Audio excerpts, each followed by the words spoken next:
রাজধানীর তালতলায় সমিলে ভয়াবহ আগুন, 2 ঘন্টার চেষ্টায় নিয়ন্ত্রণে, পুড়ে গেছে বেশ কয়েকটি গাড়ি।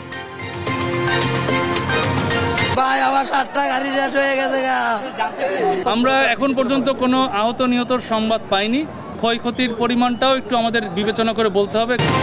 জাতির মুক্তি ও সংগ্রামে ভাষা আন্দোলনের ভূমিকা অপরিসীম, জাতি এগোলে সম্মান বাড়ে ভাষার, মন্তব্য ডক্টর ইউনূসের। ফ্যাসিবাদের বিরুদ্ধে 21 প্রেরণা হয়ে থাকবে বললেন রিজভী। ফ্যাসিবাদের মৃত্যু অনিবার্য, মন্তব্য জামায়াত আমিরের। একসময় রক্তাক্ত জনপদ কুষ্টিয়ায় আবারও সক্রিয় চরমপন্থীরা, প্রভাব বিস্তারে প্রকাশ্যে অস্ত্রের মহড়া, জনমনে আতঙ্ক।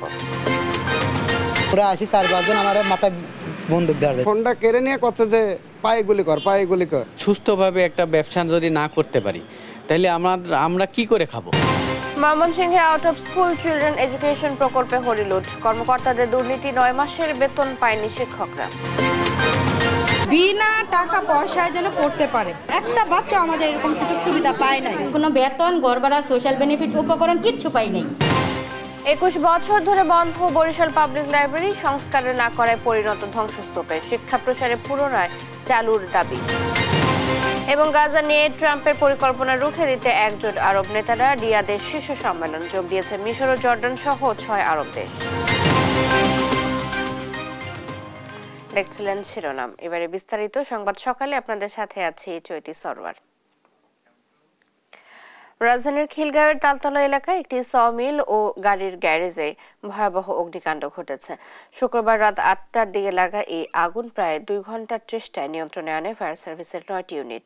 আগুনে গ্যারেজে থাকা বেশ কয়েকটি গাড়ি পুড়ে গেছে, ক্ষতিগ্রস্ত হয়েছে আশেপাশের ব্যবসা প্রতিষ্ঠান, তবে কোনো হতাহতের খবর পাওয়া যায়নি। আলী আক্কাস আকাশের প্রতিবেদন। সমিলে লাগা আগুন মুহূর্তেই আশেপাশের দোকানে ছড়িয়ে পড়তে থাকে।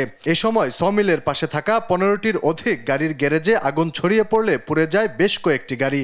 গ্যারেজে থাকা সিলিন্ডার বিস্ফোরিত হওয়ায় আগুন নিয়ন্ত্রণে ব্যাগ পোহাতে হয় ফায়ার সার্ভিসের কর্মীদের। গাড়ি পুড়ে যাওয়া ও ব্যবসা প্রতিষ্ঠান ক্ষতিগ্রস্ত হওয়ায় কান্নায় ভেঙে পড়েন ভুক্তভোগীরা। আমার 7টা গাড়ি শেষ হয়ে গেছে, আমার গাড়িটা ওই গ্যারেজ থেকে ওই সোয়ামিনে মেলেতে আগুন লাগছে, সোয়ামিনে মেলেতে লাগে আমার গ্যারেজটি, আমার গাড়িটি পুড়ছে। একটা ফার্স্টে গাড়ি ব্লাস্ট হইলো, গাড়িটা ব্লাস্ট হওয়ার সাথে আরো 2-3টা গাড়ি ব্লাস্ট হয়েছে। এইভাবে আগুনটা আর কি বাড়তেছিল, আগুন ধরছিল অল্পই। এই জায়গায় যখন আগুন লাগছে ধীরে ধীরে এই আগুনটা চারদিকে আস্তে আস্তে ছড়িয়ে গেছে, যা বিভিন্ন আশেপাশে যত দোকান গ্যারেজ আছে এই জায়গায় সবগুলা গ্যারেজের গাড়ি ঘোড়া আস্তে আস্তে ধাও ধাও করে জ্বলতেছে। সিলিন্ডার না হলো 4-5টা ফুটছে। আমরা এখানে 7টা দিকে আইছি, দেখি আছে খালি আগুন ধরতে আছে, পানি দিতে আছে, কিন্তু আগুন নিবে না, পানি দিতে আছে, আগুন বাড়তেছে। ফায়ার সার্ভিস জানায় প্রাথমিকভাবে আগুন লাগার কারণ ও ক্ষয়ক্ষতির পরিমাণ জানা যায়নি। এছাড়া এখন পর্যন্ত হতাহতের কোনো খবর পাওয়া যায়নি। বিদ্যুতের শর্ট সার্কিট থেকে হতে পারে, সুতরাং এটা এখন বলা যাচ্ছে না, এটা তদন্ত সাপেক্ষে আমরা বলতে পারবো। আমরা এখন পর্যন্ত কোনো আহত নিহতর সংবাদ পাইনি এবং আমাদের সবাই আল্লাহর রহমতে ভালো আছেন। ফায়ার সার্ভিসের 2 ঘন্টার বেশি সময়ের 9টি ইউনিটের চেষ্টায় আগুন ধীরে ধীরে নিয়ন্ত্রণে আসে। আশপাশে আর ছড়িয়ে পড়ার সংখ্যা নেই বলে জানায় ফায়ার সার্ভিস। এই পর্যন্ত আমরা 9টি ইউনিট কাজে লাগাতে পেরেছি, আর আমাদের 4টি ইউনিট এখানে চলে আসছে, বাট কাজ করতে পারে নাই। আলী আক্কাস আকাশ, দেশ টিভি, ঢাকা। ভাষা আন্দোলনের মধ্য দিয়ে অসাম্প্রদায়িক গণতান্ত্রিক ভাষা ভিত্তিক জাতিসত্তা ও রাষ্ট্র ব্যবস্থা গঠনের ভিত রচিত হয়েছে বলে মন্তব্য করেছেন অন্তর্বর্তী সরকারের প্রধান উপদেষ্টা ডক্টর মোহাম্মদ ইউনূস। মাতৃভাষা ছাড়াও অন্য ভাষা শেখার গুরুত্ব তুলে ধরে বলেন, নতুন পৃথিবীতে যে দেশের প্রযুক্তি প্রাধান্য অর্জন করতে থাকবে তার সাথে প্রাধান্য অর্জন করবে সে দেশের ভাষাও। সাইফুল রিপনের প্রতিবেদনে বিস্তারিত।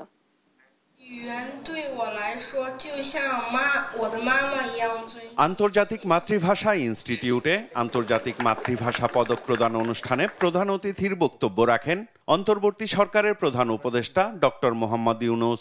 সকল মাতৃভাষা উন্নয়ন ও সংরক্ষণের জন্য প্রতিজ্ঞাবদ্ধ হলাম। তিনি বলেন, রাষ্ট্রীয় ভাষা হিসেবে বাংলাকে স্বীকৃতির দাবিতে আত্মত্যাগের ঘটনা নজিরবিহীন। রাষ্ট্রভাষা বাংলা চেয়ে আন্দোলন মাতৃভাষার মর্যাদা রক্ষার জন্য সূচিত হলেও এর মূল চেতনা ছিল স্বাধিকার প্রতিষ্ঠার। জাতির মুক্তি সংগ্রামের ইতিহাসে ভাষা আন্দোলনের গুরুত্ব অপরিসীম। এই আন্দোলনের মধ্য দিয়ে একটা অসাম্প্রদায়িক গণতান্ত্রিক ভাষাভিত্তিক জাতিসত্তা গঠনের ভিত রচিত হয়েছে।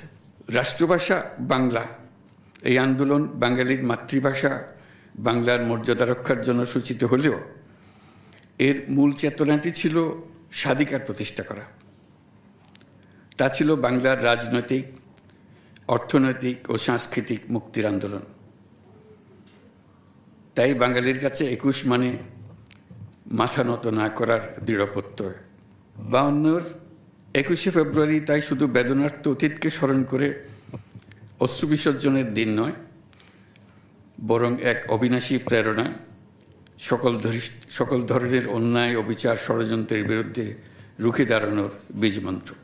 নতুন ভাষা শিখলেই পুরনো ভাষায় দুর্বল হয়ে পড়বে এমন ধারণার কোনো ভিত্তি নেই মন্তব্য করে প্রধান উপদেষ্টা বলেন, আমরা দ্রুত গতিতে নতুন পৃথিবী তৈরি করতে যাচ্ছি, যার পেছনে সবচেয়ে বেশি ভূমিকা নিত্য নতুন প্রযুক্তির। প্রযুক্তি সহ যে কোনো দিক দিয়ে একটি জাতি নেতৃত্ব দিলে সে জাতির ভাষার প্রতি মানুষের আগ্রহ বাড়বে বলেও মন্তব্য করেন প্রধান উপদেষ্টা। প্রযুক্তির প্রাধান্যের সঙ্গে আসে ভাষার প্রাধান্য। যে দেশের প্রযুক্তি পৃথিবীতে প্রাধান্য অর্জন করতে থাকবে, তার সঙ্গে প্রাধান্য অর্জন করতে থাকবে প্রযুক্তিদাতা দেশের ভাষা। যে দেশ পৃথিবীতে নেতৃত্ব দেবে, পৃথিবী সে দেশের ভাষার দিকে ঝুঁকে পড়বে। এটাই নিয়ম। এখন আমাদের জানা নেই কোন অজ্ঞাত নামহীন মাতৃভাষা পৃথিবী সম্পূর্ণ পাল্টে দেবে। অনুষ্ঠানে পদকপ্রাপ্তদের হাতে পদক তুলে দেন ডক্টর মোহাম্মদ ইউনূস। ব্যক্তি হিসেবে এবার আন্তর্জাতিক মাতৃভাষা পদক পেয়েছেন ভাষাবিজ্ঞানী অধ্যাপক আবুল মনসুর মোহাম্মদ আবু মুসা ও অনুবাদক জোসেফ ডেভিড উইন্টার। আর প্রতিষ্ঠান হিসেবে পদক পেয়েছে বাংলাদেশ দূতাবাস প্যারিস। সাইফুল রিপন, দেশ টিভি, ঢাকা। মহান শহীদ দিবস ও আন্তর্জাতিক মাতৃভাষা দিবসে শহীদ মিনারে শ্রদ্ধা জানিয়েছেন রাষ্ট্রপতি মোহাম্মদ শাহাবুদ্দিন ও অন্তর্বর্তী সরকারের প্রধান উপদেষ্টা ডক্টর মোহাম্মদ ইউনূস। ভাষা শহীদদের শ্রদ্ধা জানাতে ২১শে প্রথম প্রহরে পদযাত্রা করে কেন্দ্রীয় শহীদ মিনারে নামে মানুষের ঢল। বিস্তারিত সাইফুল রিপনের আরো একটি প্রতিবেদনে। মহান শহীদ দিবস ও আন্তর্জাতিক মাতৃভাষা দিবসে ২১-এর প্রথম প্রহরে ভাষা শহীদদের প্রতি শ্রদ্ধা জানান গণপ্রজাতন্ত্রী বাংলাদেশ সরকারের রাষ্ট্রপতি মোহাম্মদ শাহাবুদ্দিন। জানানো হয় গার্ড অব অনার। বাংলাদেশের মহামান্য রাষ্ট্রপতি ভাষা শহীদদের প্রতি শ্রদ্ধা জানাতে আসেন অন্তর্বর্তী সরকারের প্রধান উপদেষ্টা ডক্টর মোহাম্মদ ইউনূস। শহীদ মিনার প্রাঙ্গণে প্রধান উপদেষ্টাকে অভ্যর্থনা জানান ঢাকা বিশ্ববিদ্যালয়ের উপাচার্য অধ্যাপক ডক্টর নিয়াজ আহমদ খান। শ্রদ্ধা নিবেদন শেষে ভাষার জন্য জীবন উৎসর্গ করা বীর শহীদদের স্মরণ করে নীরবে কিছুক্ষণ দাঁড়িয়ে থাকেন প্রধান উপদেষ্টা। রাষ্ট্রপতি ও প্রধান উপদেষ্টার শ্রদ্ধা নিবেদন শেষে সুপ্রিম কোর্টের বিচারকদের সাথে নিয়ে শহীদ মিনারে পুষ্পস্তবক অর্পণ করেন প্রধান বিচারপতি সৈয়দ রেফাত আহমেদ। অন্তর্বর্তী সরকারের উপদেষ্টা পরিষদের সদস্যদের শ্রদ্ধা নিবেদনের পর শহীদ ভাষা সৈনিকদের বিনম্র শ্রদ্ধা জানান বাংলাদেশে অবস্থিত বিভিন্ন দেশের কূটনীতিক মিশনের রাষ্ট্রদূত, হাই কমিশনার, কূটনীতিকরা। প্রধান নির্বাচন কমিশনার সহ ৩ নিরাপত্তা বাহিনী, আইন শৃঙ্খলা বাহিনী সহ বিভিন্ন রাষ্ট্রীয় প্রতিষ্ঠানের পক্ষ থেকে শহীদদের প্রতি শ্রদ্ধা নিবেদনের পর সর্বসাধারণের শ্রদ্ধা নিবেদনের জন্য উন্মুক্ত করে দেয়া হয় কেন্দ্রীয় শহীদ মিনার। ৫২-র চেতনা, ২৪-এর প্রেরণা, এই স্লোগানকে ধারণ করে এবারের জাতীয় শহীদ দিবস ও আন্তর্জাতিক মাতৃভাষা দিবস। যে আত্মত্যাগের বিনিময়ে মাতৃভাষা বাংলা, তার শুদ্ধ প্রয়োগ সর্বস্তরে নিশ্চিত হবে, এমনটি প্রত্যাশা সবার। সাইফুল রিপন, জাতীয় শহীদ মিনার, ঢাকা। ২১-এর প্রথম প্রহর থেকে মানুষের ঢল নামে কেন্দ্রীয় শহীদ মিনারে। শ্রদ্ধা জানায় ঢাকা বিশ্ববিদ্যালয়, ইডেন কলেজ সহ বিভিন্ন শিক্ষা প্রতিষ্ঠান, সরকারি বেসরকারি সংস্থা, সামাজিক সাংস্কৃতিক সংগঠন ও রাজনৈতিক দল। শ্রদ্ধা জানাতে এসে বিএনপির সিনিয়র যুগ্ম মহাসচিব রুহুল কবির রিজভী বলেন, আর যাতে কোনো ফ্যাসিস্ট না আসে সেই লড়াইয়ে ২১ বড় প্রেরণা হয়ে থাকবে। তারেক মাহমুদ সুজনের রিপোর্ট। মাঝরাত থেকেই কেন্দ্রীয় শহীদ মিনারে শ্রদ্ধা জানায় সরকারি বেসরকারি সংস্থা, শিক্ষা প্রতিষ্ঠান, সামাজিক সাংস্কৃতিক সংগঠন, রাজনৈতিক দল ও বিভিন্ন ছাত্র সংগঠন। শ্রদ্ধা নিবেদন শেষে ছাত্র নেতারা জানান, সব অন্যায়ের মোকাবিলায় ২১-এর চেতনা মুখ্য ভূমিকা রেখেছে। মত প্রকাশের স্বাধীনতা যেন উন্মুক্ত থাকে, সেটি হচ্ছে ২১-এর আজকের এই প্রহরে আমাদের অঙ্গীকার। 52-এর যেই ভাষা আন্দোলনের যে চেতনা, সেই চেতনাকে ধারণ করেই কিন্তু আমাদের 1971 সালের মুক্তিযুদ্ধ এবং যেই 24-এর যে গণ অভ্যুত্থান সেটি কিন্তু সম্পন্ন হয়েছে। 52, 71, 24-এর প্রেরণাকে ধারণ করে ছাত্র জনতা ঐক্যবদ্ধভাবে নতুন বাংলাদেশ গড়বে বলে জানান জুলাই গণ অভ্যুত্থানের নেতারা।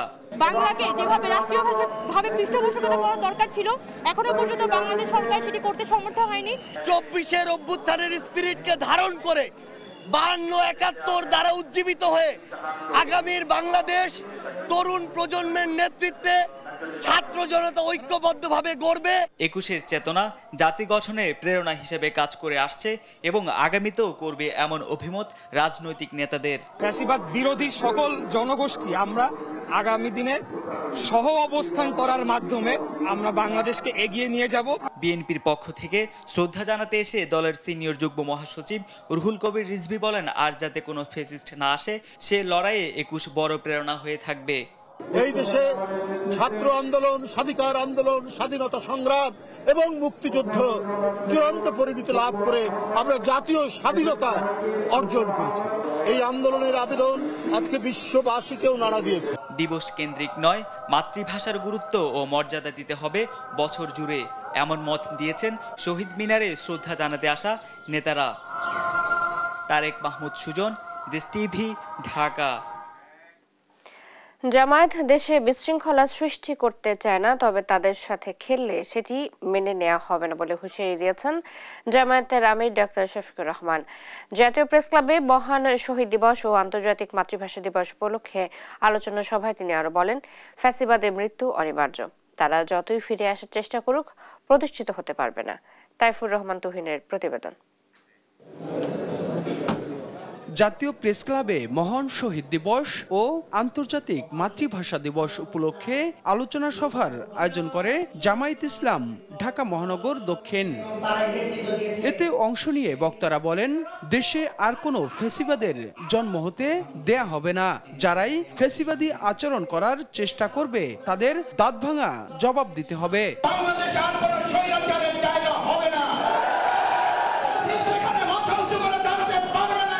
যে মাটিতে রক্ত ঝরে সেই মাটি উর্বর হয়, সেই মাটির জনগণকে কখনো দাবিয়ে রাখা যায় না। প্রধান অতিথির বক্তব্যে জামায়াতের আমির ডাক্তার শফিকুর রহমান বলেন, একটি দল গত 17 বছর ধরে দেশের প্রকৃত ইতিহাস বিকৃত করেছে। ভাষা আন্দোলনে যার যে অবদান তা জাতির সামনে তুলে ধরতে হবে। ভাষা আন্দোলনটা দারুণ বিকৃতির কবলে পড়েছে। অধ্যাপক গোলাম আজম সাহেবের যতটুকু অংশ তাকে অতটুকু দিতে অসুবিধা কি? তমদ্দুন মজলিস নামের যে সংগঠন এই আন্দোলনের সূচনা করলো, তারা ইতিহাস থেকে বিলীন কেন? যার যেখানে জায়গা থাকে সেখানে জায়গা করে দিতে হবে। বিগত সরকার বিচারের নামে প্রহসন করেছে উল্লেখ করে জামায়াতের আমির বলেন, এখনো যারা জেলবন্দী তাদের মুক্তি না দিলে স্বেচ্ছায় কারাবরণ করবেন তিনি।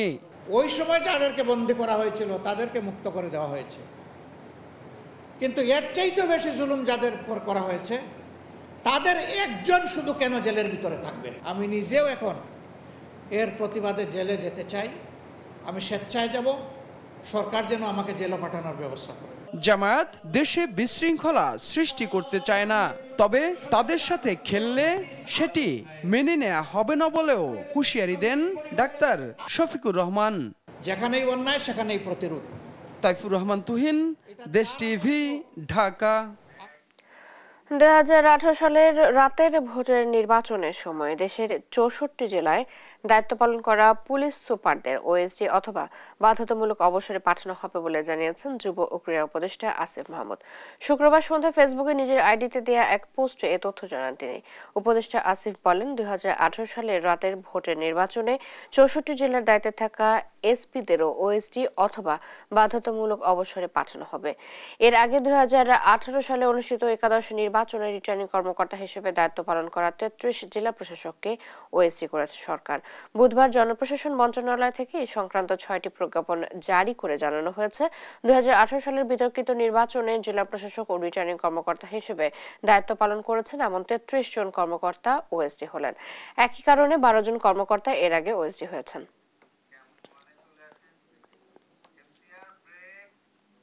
আইন শৃঙ্খলা রক্ষাকারী বাহিনী বিশেষ অভিযান অপারেশন ডেভিল হান্টে সারা দেশ থেকে আরো 461 জনকে গ্রেপ্তার করা হয়েছে।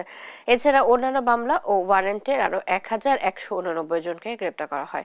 সব মিলিয়ে সারা দেশ থেকে গত 24 ঘন্টায় গ্রেপ্তার হয়েছেন 1650 জন।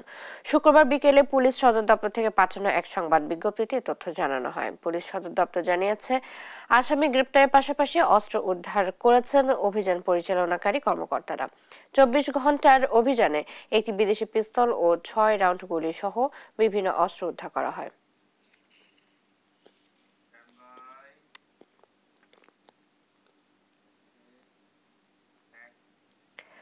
ঝিনাইদহে নিষিদ্ধ ঘোষিত সংগঠন পূর্ব বাংলার কমিউনিস্ট পার্টির কথিত সামরিক কমান্ডার 2 সঙ্গী সহ দুর্বৃত্তদের গুলিতে নিহত হয়েছেন। শুক্রবার রাতে এই ঘটনা ঘটে। খবর পেয়ে পুলিশ রাত 12:30টার দিকে ঝিনাইদহের শৈলকুপা উপজেলার ত্রিবেণী ইউনিয়নের রামচন্দ্রপুর শ্মশান ঘাট এলাকার একটি ক্যানেলের পাশ থেকে তাদের মরদেহ উদ্ধার করে। 3 জনের মাথায় গুলির চিহ্ন রয়েছে। নিহতদের মধ্যে 2 জনের পরিচয় মিলেছে। এরা হলেন হরিণাকুণ্ডু উপজেলার আহাদনগর গ্রামের হানেফ আলী ও তার শ্যালক শ্রীরামপুর গ্রামের লিটন। শৈলকুপা থানার ওসি মাসুম খান খবরের সত্যতা নিশ্চিত করেছেন।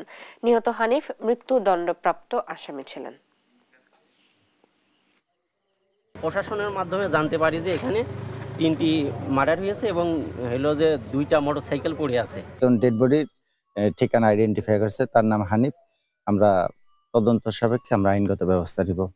কারা মারলো বা কেন মারলো এই সংক্রান্তে আমাদের এখনো কোনো তথ্য নেই, আমরা বিষয়টা তদন্তাধীন।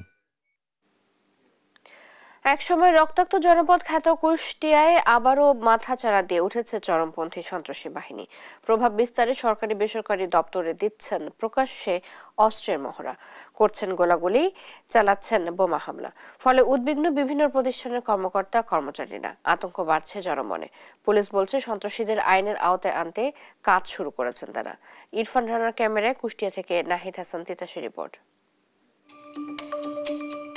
18 ফেব্রুয়ারি রাত 11টা হঠাৎ 10-12 জন মুখোশধারী সন্ত্রাসী অস্ত্র হাতে গুলি করতে করতে প্রবেশ করে কুষ্টিয়ার গড়াই নদীর বালুরঘাটের ঠিকাদারি প্রতিষ্ঠান প্রিয়াঙ্কা বিক্সে। এ সময় সন্ত্রাসীরা অস্ত্রের মুখে জিম্মি করে এখানকার কর্মচারীদের। গুলি করে ম্যানেজার সামিউল ইসলামের পায়ে। লুটপাট করে নিয়ে যায় টাকা পয়সা সহ মূল্যবান জিনিসপত্র। আমাকে ভিতর থেকে কলসাপি ডেকে নিয়ে আসি, পাই ঠেকায় গুলি করলো। যা টাকা পয়সা ছিল প্রায় 2 লক্ষ টাকা, ওইগুলো নিয়ে যায়। এখন ওরা আসি 4-5 জন আমার মাথায় বন্দুক ধরে কষ্ট, তোরা কথা বলবি না, চাবি না, তোর কথা বলে তোর গুলি করে মারি দেবো। ওর ফোনটা কেড়ে নিয়ে করছে যে পায়ে গুলি কর, পায়ে গুলি কর। আর একজন বলছে যে না, গুলি করার দরকার নেই, ফোন নিয়েছো, ফোন নিয়ে চলো। এর আগে গত 3 ফেব্রুয়ারি কুষ্টিয়ার পানি উন্নয়ন বোর্ড অফিসে প্রকাশ্য দিনে দুপুরে কয়েক রাউন্ড গুলি চালাই অস্ত্রধারী সন্ত্রাসীরা। একইভাবে গড়াই নদীর ড্রেজিং প্রকল্প সহ দৌলতপুরের একটি ব্রিজ নির্মাণ কাজেও চালানো হয় বোমা হামলা। ফলে এক সময়ের চরমপন্থীদের অভয়ারণ্য খ্যাত কুষ্টিয়ায় আবারও সন্ত্রাসী গোষ্ঠীগুলো মাথাচাড়া দিয়ে ওঠাই উদ্বেগ বাড়ছে জনমনে। দ্রুত সময়ের মধ্যে সন্ত্রাসীদের আইনের আওতায় আনার দাবি সংশ্লিষ্টদের। ভয় মানে কি, আমার আবাসনবাসী তো একদম ফুল আতঙ্ক বিরাজ করতেছে। আমরা যদি সুস্থভাবে একটা ব্যবসা যদি না করতে পারি, তাহলে আমরা কি করে খাবো? গড়াই প্রজেক্টে অবস্থিত 6টি ডিজারের স্টাফ এখন ভয়ভীতির মধ্যে আছে। এই ভয়ভীতির কারণে ড্রেজিং কাজ মারাত্মকভাবে বাধাগ্রস্ত হচ্ছে। তবে পুলিশ বলছে বোমা হামলা ও গোলাগুলির ঘটনার সিসি ফুটেজ সংগ্রহ করে বিশ্লেষণ করছেন তারা। দ্রুতই অপরাধীদের আনা হবে আইনের আওতায়। কিছু আমরা ফুটেজও পাইছি, সেটা নিয়ে আমরা দেখতেছি। ফুটেজ দেখে আমরা আগাচ্ছি, কেমন আমরা কাজ করতেছি, সেই কাজ অনুযায়ী দেখা যাক কি হয়। দ্রুত সময়ের মধ্যে সন্ত্রাসীদের আইনের আওতায় আনা না গেলে থমকে যেতে পারে জেলার চলমান উন্নয়নমূলক কাজ, এমনটিই মনে করছেন ঠিকাদার সহ সরকারি দপ্তরের কর্মকর্তারা। নাহিদ হাসান তিতাস, দেশ টিভি, কুষ্টিয়া। ঝরে পড়া ও পথ শিশুদের আলোর পথ দেখাতে 2021 সালে ময়মনসিংহে out of school children education কার্যক্রম শুরু করে শিক্ষা প্রতিভা বিকাশ কেন্দ্র নামে একটি এনজিও। তবে উপানুষ্ঠানিক শিক্ষা ব্যুরো পরিচালিত প্রকল্প সংশ্লিষ্ট ব্যক্তিদের বিরুদ্ধে অনিয়ম দুর্নীতির অভিযোগ উঠেছে। গেল বছরের ডিসেম্বরে 4 বছর মেয়াদী প্রকল্পের কার্যক্রম শেষ হলেও 9 মাসের বেতন ও বাড়ি ভাড়া পায়নি শিক্ষক সুপারভাইজাররা। সহকর্মী ইলিয়াস হোসেনের তথ্য ছবিতে জানাচ্ছেন AH হেমেল। ময়মনসিংহে 2021 সালে out of school children education কার্যক্রম শুরু করে শিশু প্রতিভা বিকাশ কেন্দ্র প্রকল্পে শিক্ষক সুপারভাইজার নিয়োগের ঘুষের অভিযোগ উঠেছে। তাছাড়া শিক্ষার্থীরাও শিকার হয়েছে নানা অনিয়মের। সাবেক স্বরাষ্ট্রমন্ত্রী আসাদুজ্জামান খান কামালকে প্রধান উপদেষ্টা করে নির্বাহী পরিচালক আব্দুল্লাহ নোমান ও চেয়ারম্যান ঢাকা মহানগর উত্তরের ছাত্রলীগের সাবেক সভাপতি সৈয়দ মিজানুর রহমান হাতে নেই কোটি কোটি টাকা। শূন্য ছাড়াও কেউ নদী পারে, কেউ অমুকখানে যাইতেছে, এইভাবে প্লানের লেখাপড়াটা হইতেছে না। গাড়ি ভাড়ার অত দেওয়ার মতো কম নাই, এই কারণে কি করাম বাসা দিয়ে রেখে দিচ্ছি। অনিয়ম করে ওরা খবর করে বিভিন্ন সিস্টেম দিয়ে টাকা পয়সা দিয়ে স্বরাষ্ট্রমন্ত্রী নিজে ইনফ্লুয়েন্স করে এতগুলো কাজ 100 কোটির মতন কাজ ময়মনসিংহ ডিস্ট্রিক্টে নিতে এককভাবে। বেতন বাড়ি ভাড়া না পাওয়ায় বিপাকে পড়েছেন 590 জন শিক্ষক এবং 45 জন সুপারভাইজার। 2024 সালে জানুয়ারি থেকে ডিসেম্বর পর্যন্ত এই 12 মাসের কোনো বেতন, ঘর ভাড়া, সোশ্যাল বেনিফিট, উপকরণ কিচ্ছু পাই নাই। আন্দোলন করছি, আমরা দরখাস্ততে সাইন পর্যন্ত করছি নানান জায়গায় অভিযোগ দিব বলে, সেই অভিযোগেরটাও আমরা কোনো ভ্যালু পাই নাই। বিনা টাকা পয়সায় যেন পড়তে পারে। হ্যাঁ, কিন্তু এখানে আমরা যখন স্কুলগুলো শুরু করছি তারপর থেকে দেখে বাচ্চাদের একটা বাচ্চা আমাদের এরকম সুযোগ সুবিধা পায় নাই। বাড়ি ভাড়া 5,000 টাকার মধ্যে শিক্ষকদের 2,500 টাকা দেওয়ার কথা স্বীকার করেন শিশু প্রতিভা বিকাশ কেন্দ্রের সিটি ম্যানেজার। এডিসার পর্যন্ত বেতন এইটা আসছে, চেক আসছে। ভাড়া এই আপনার 5,000 টাকা ভাড়া ঘরের, সেক্ষেত্রে ওই যে ভ্যাট ট্যাক্স বাদ দিয়ে এটা প্রধান নির্বাহী মহোদয় যেভাবে দেন। নজরদারির অভাবে প্রকল্পের সফলতা আসেনি বলে জানিয়েছে জেলা উপানুষ্ঠানিক শিক্ষা বোর্ড। দুই দিক থেকেই আছে যে আমাদের যদি ইয়াটা থাকতো, অর্থটা যত সময় সার হতো, এটাও আমাদের একটা ত্রুটি আছে আমি মনে করি। আর হলো মনিটরিংটাও সেভাবে হয় নাই। কাগজে কলমে 590টি কেন্দ্রে 12,598 জন শিক্ষার্থী অধ্যয়ন দেখানো হলেও বাস্তবে এর অর্ধেক শিক্ষার্থীর কোনো হদিস পাওয়া যায়নি। নিউজ ডেস্ক, দেশ টিভি। 21 বছর ধরে বন্ধ বরিশাল পাবলিক লাইব্রেরি। সংস্কারের অভাবে গ্রন্থাগারটি পরিণত হয়েছে ধ্বংসস্তূপে। প্রয়োজনীয় সংস্কার শেষে লাইব্রেরিটি পুনরায় চালুর দাবি সচেতন মহলের। শাহিন সুমনের ছবিতে শাকিল মাহমুদের রিপোর্ট। কোথাও পড়ে গেছে পলেস্তরা, কোথাও খুলে নেওয়া হয়েছে জানালা, তালাবদ্ধ হয়ে আছে বইয়ের তাকগুলো। সময়ের পালা বদলেই নষ্ট হয়ে গেছে অধিকাংশ বই। 1985 সালে 14,000-এর বেশি বই নিয়ে নগরীর বান রোডে 58% জমির উপর গড়ে তোলা হয় লাইব্রেরিটি। তবে নানা সমস্যায় 2004 সালে বন্ধ হয়ে যায় এটি। 2012 সালে জেলা প্রশাসককে সভাপতি করে 7 সদস্যের কমিটি নিয়ে লাইব্রেরিটির কার্যক্রম সচল করার চেষ্টাও কাজে আসেনি। ডিসি সে বলছে মেরামত করিয়ে দেবো, কোনো মেরামত তো করতে আসে না, খালি সময় নিতে আসে। সংস্কার করে বই পড়ার মতো পরিবেশ সৃষ্টি করা হলে নতুন পাঠকের সৃষ্টি হবে বলে আশা সচেতন মহলের। একটা লাইব্রেরি যেটার স্থাপনা আছে, পুরানো বইয়ের একটা বিরল সংগ্রহ আছে, সেই লাইব্রেরিটিকে পুনরায় চালু করা, সেটার জন্য খুব বেশি অর্থের বরাদ্দ প্রয়োজন বলে আমরা মনে করি না। এখানে যেটা দরকার সেটা হচ্ছে সরকারের সদিচ্ছা এবং প্রশাসনিক উদ্যোগ। লাইব্রেরিটি পুনরায় চালু ও প্রয়োজনীয় সংস্কারের জন্য দ্রুত ব্যবস্থা নেওয়া হবে বলে জানিয়েছেন জেলা প্রশাসক। আমি একজনকে দায়িত্ব দিয়েছি, ও আমাকে রিপোর্ট করবে, আসার পরে আমি এটা কাজ করব। বরিশাল পাবলিক লাইব্রেরিতে আজীবন সদস্য আছেন 600 জন। সবশেষ 1,100 জন সদস্য ছিল লাইব্রেরিটিতে। শাকিল মাহমুদ, দেশ টিভি, বরিশাল। বগুড়া ট্রাকের চাপায় ব্যাটারি চালিত অটো ভ্যানের চালক ও যাত্রী সহ 5 জন নিহত হয়েছেন। শুক্রবার রাত 8:15 জেলার দুপচাচিয়ায় নওগাঁ ও বগুড়া আঞ্চলিক সড়কে এই মর্মান্তিক দুর্ঘটনা ঘটে। প্রত্যক্ষদর্শীরা জানান, কাজ শেষে শুক্রবার রাতে অটো ভ্যানে করে বাড়ি ফিরছিলেন 5 শ্রমিক। মূল সড়কে ওঠার সময় ভেঙে যায় ভ্যানের এক্সেল। পথে গরু বোঝাই ট্রাক ভ্যানটিকে চাপা দিলে ঘটনাস্থলে প্রাণ হারান মুজাহার, সাদিকুল ও শহীদুল নামের 3 শ্রমিক। পরে চিকিৎসাধীন অবস্থায় মৃত্যু হয় ভ্যান চালক ময়েন সর্দার ও যুবক মেজবাহুল হক স্বাধীন। পুলিশ জানায়, ঘাতক ট্রাক পালিয়ে যাওয়ায় জব্দ করা যায়নি। নিহতদের মরদেহ আইনি প্রক্রিয়া শেষে পরিবারের কাছে হস্তান্তর করা হয়েছে।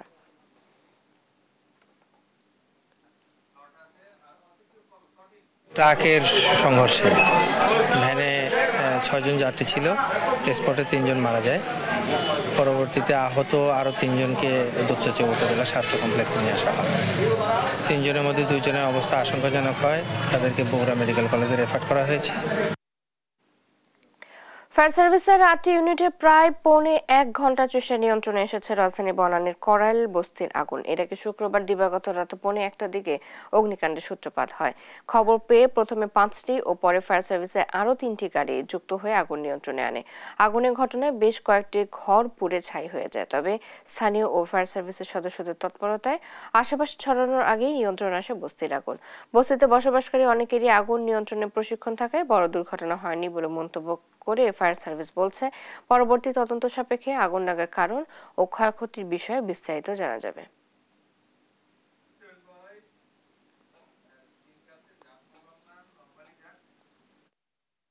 শুনলাম যে 19 নং আগুন লাগছে, তো আমরা শোনার পরে আমরা দৌড়ে আসি, মানুষের জন্য মানুষ, তো আমরা দৌড়ে যাই। আগুন মানে আমরা যা পারলাম, যতটুকু সামর্থ্য ছিল ততটুকু করছি ভাই। আমরা ঘরে, আমি আমার বাচ্চারা আমার বাসায় ঘুম পাতাইতাছি, হঠাৎ শুনি চিৎকার হইতাছে, আগুন লাগছে, বাইরে দিয়ে আমার মা সব শেষ, আর কিচ্ছু বাঁচাইতে না, একটা সুতো আবার করতে পারি না। মোট 8টা পানিবাহী গাড়ি সহ অগ্নি নির্বাপন গাড়ি এখানে এসেছে এবং 8টা গাড়ি কাজ করেছে। আগুনটা খুব দ্রুত নিয়ন্ত্রণে আনা সক্ষম হয়েছে।